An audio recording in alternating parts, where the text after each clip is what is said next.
You are not finding the correct Z. I said, find the confidence interval for this Z. Use the normal distribution to get Z.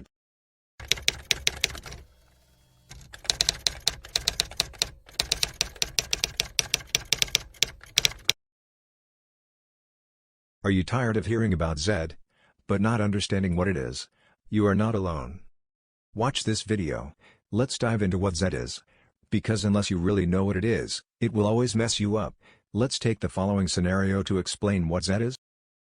Imagine your buddy John is in a really noisy room. You really need to locate him. To get his attention you try to ring him up. But no use. You yell out his name. You yell louder, until finally he hears you. Bingo, you've just located your friend. Think about what just happened. Yelling your friend's name is like a signal you are sending. The room full of chatter is the noise, distraction, preventing you from reaching John. When you yell higher, you send a stronger signal. Ideally, you would want to increase the signal as much as you can and reduce the noise as much as possible. Now, we are ready to reveal what Z is. Think of Z as the ratio of signal to noise. High Z means clear and strong signal and low noise. Low Z means weak signal and lots of noise. Why does this matter? Well, let's start with college. Imagine your buddy John tells you take a new course offered in the history department. He says, it is easy. He got 80%. You and your buddy tend to get similar scores in history classes. You usually score around 85% in history courses. It looks like a good prospect for you since you do well in history and your buddy as well. But hold on a second. Is your friend's piece of information due to noise or is it really valuable? Noise can really cloud up the signal. This course might be chaotic. Sometimes students have good outcome and sometimes they do not. Here where Z comes into the picture. Z tells you how much of your friend's info is actually noise, and how much of it is real.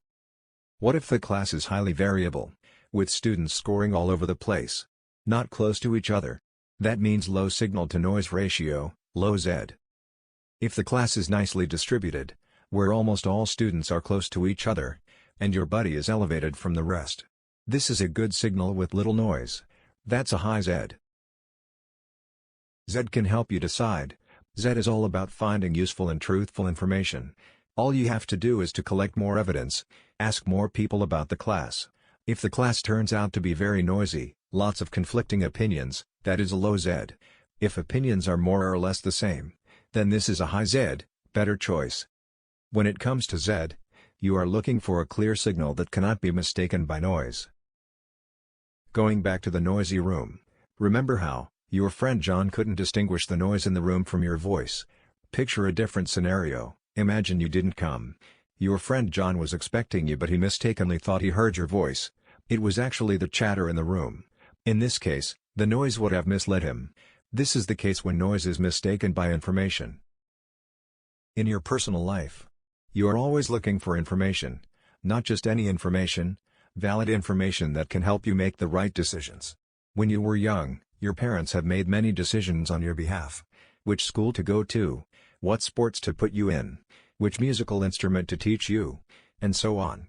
All these decisions required information and your parents needed to keep testing the validity of it by asking two main questions. Is the information interesting?